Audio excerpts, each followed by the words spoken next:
or was in the car and that had happened with me. You know what I'm saying? Like, it makes me fear that because it's very, very possible. You know what I'm saying? I shouldn't have to feel that way. Neither should my children and them growing up. But in reality, they're growing up into a society that officer will shoot and kill versus serve and protect. Yeah. You know, there's no more serve and protect no more. You know, and I think that's what's, once we get to the idea of serve and protect, because if you serving, naturally you serving, as far as it's an underneath statement, so to where just like the government, the government is not meant to be over. I mean, of course they the face of the United States, but as the people, we supposed to be the major spoken word. So whenever as people unify together and this one word being spoken to the government, that law will most likely be passed. But that's also in the same idea as a officer. Now, not saying, oh, if this person say this or that, that officer got to do what this person says. No, I'm not saying that, but in a way, you have to. I'm supposed to be American. Yeah. I supposed to be protected, not killed. I'm supposed to be protected. You supposed to serve me. You know what I'm saying? This is what your duty says: serve and protect. But I don't feel that. I feel like you're a murderer. I feel like you trying to, you have a ski mask, and I mean, how could you say black on black crimes? And I'm gonna get to this subject. How could you say black on black crimes when you literally feel like it's okay? Well, I mean, you consider black on black crimes not right, right?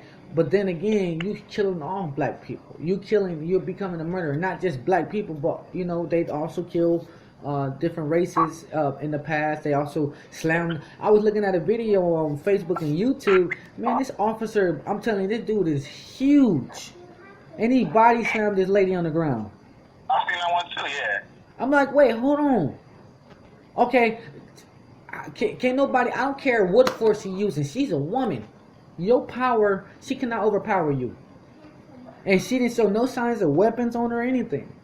That woman could not possibly, she was so small and frail. How the heck do you body slam a woman on the ground like that? You know what I'm saying? It's force that don't need to be forced.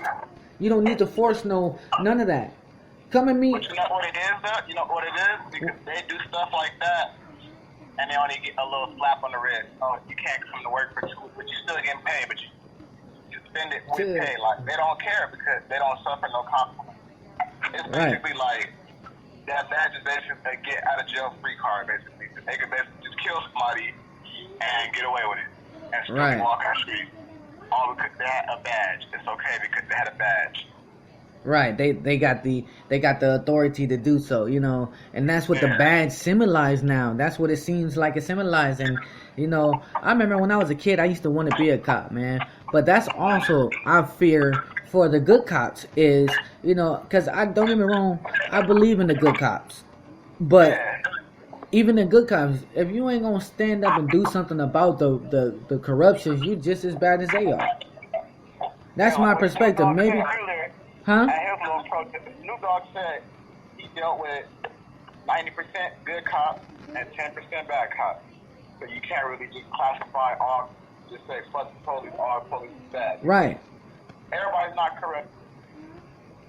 You right. All black people not bad. You right.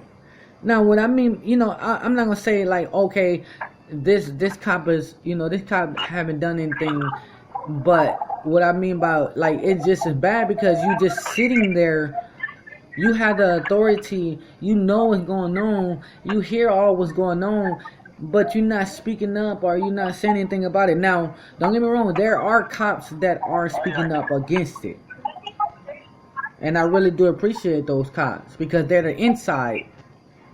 They're the inside that we need, Yeah.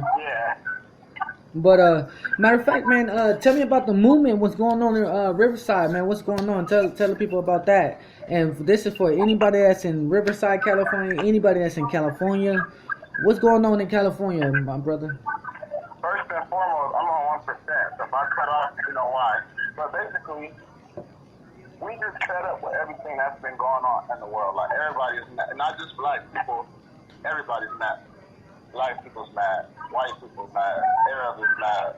Mexicans is mad. So we basically trying to get everybody together. Like, the whole community. It don't matter what race you are, what you believe in, what faith. We trying to get everybody together and just show people that we could just come together as one. And we fight for equality, basically. Okay. We want everybody to be treated equal. So we just gonna march peacefully, though. All Not right. no riot.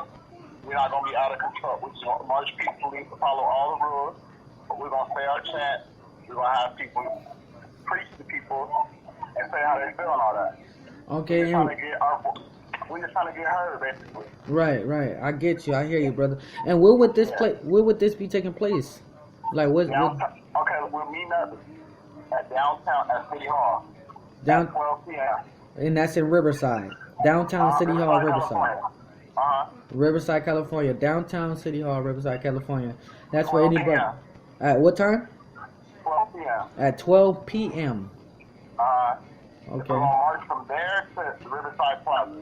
And marching from the City Hall to Riverside Plaza, from downtown to city.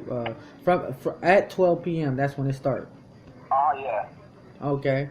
And man, that's definitely what we got. You know, that's I believe that's something that we got to do peacefully.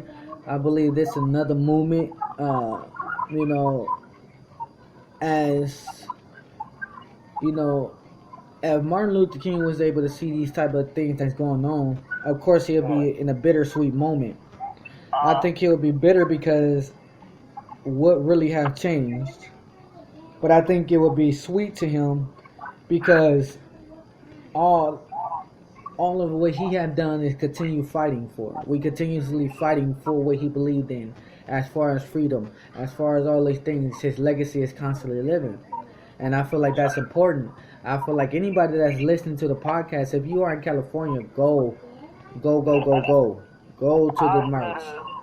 If you're trying to change the world, you got to start with your community first, right? Yeah, exactly. You can't go try to help everybody else if everything at home is not good. You got to try to change your community first. And that's what we're trying to do. We're trying to bring everybody in our community together and make everybody realize, we're all one. We all equal.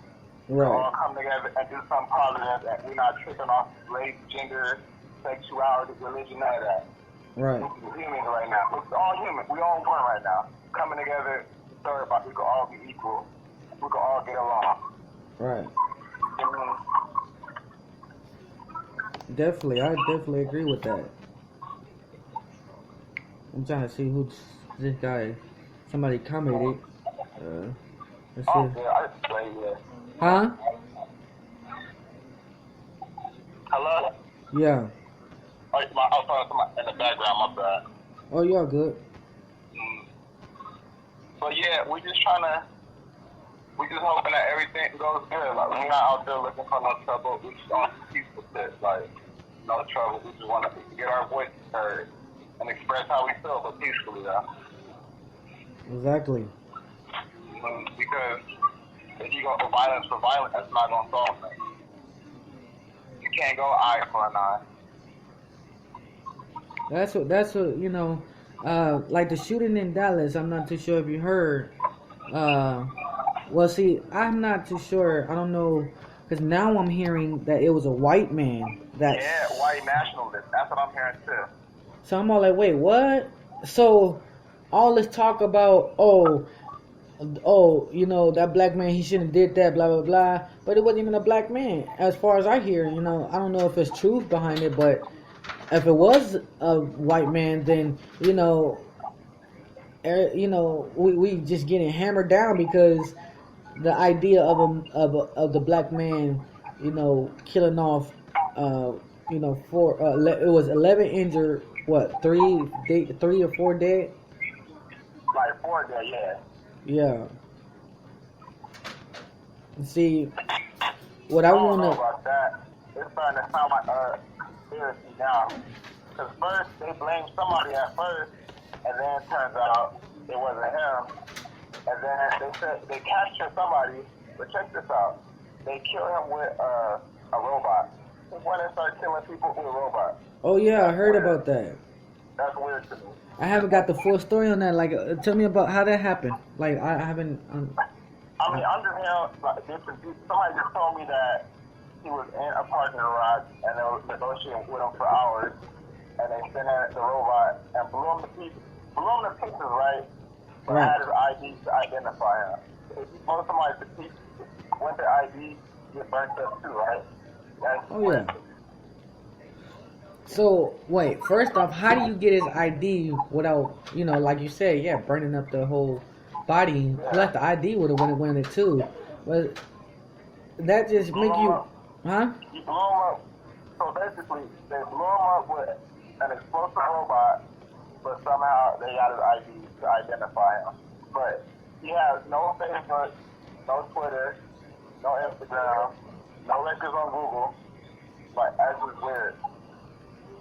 Right, and that's the funny thing too. Is that how they gonna kill us off? Is that what they doing? But see, what people are realizing, I'm gonna say this to all people, man. The more we attack and do, pretty much attack because they're attacking us. And don't get me wrong, I feel the pain because I got pissed off when I seen that man get killed in front of his family. Oh yeah, I was mad too.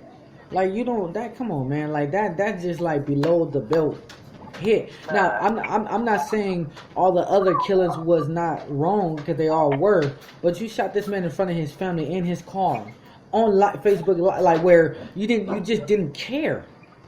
For one, why do you shoot a shot in the car with a child in it? Right, and you shot him 4 times. One of the bullets could have ricocheted and hit the kid. Then what? He wouldn't have cared. He would have. He would have said, "Well, he should have moved. He should have moved." Yeah. That's what he. How you going? What you mean he should have moved? Didn't you ask him to get the gun though? Didn't you ask him to get the? Come on, man. Like, it's backwards. It's almost like you set us up to get killed or something like that. You know what I'm saying? Yeah. But one of the things I do, I want to reiterate is we also have to be careful of reacting out of violence, because when we do killing, we kill off officers. Eventually, we're going to be known as terrorists. We don't want that, because America got weapons that's so powerful they can kill off anybody they want. And you see they got. It was our people that killed them off. Oh no. And I agree. I'm just speaking basically for anybody, like, but I feel like, in a peaceful march, of course, it's gonna irritate them because they want us. That's what people don't realize. They want us to react in a frustrating way, but because it's dividing. But if we unitize and come in peace in it, and if every black man, white, whatever, whoever wants to stand in the movement, if there's unity in it, then in that process of the unity and the march or whatever going on, it's going to make an impact, because we no longer are going to operate out of your expectations, because you expecting us to operate like this. We can't operate out of frustration all the time. We got to learn how to operate. I was taught as a young child, it's not what you do, it's how you do it.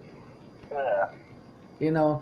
And it took a long time to catch that phrase. I'm like, oh, I get it now, when it finally came to me.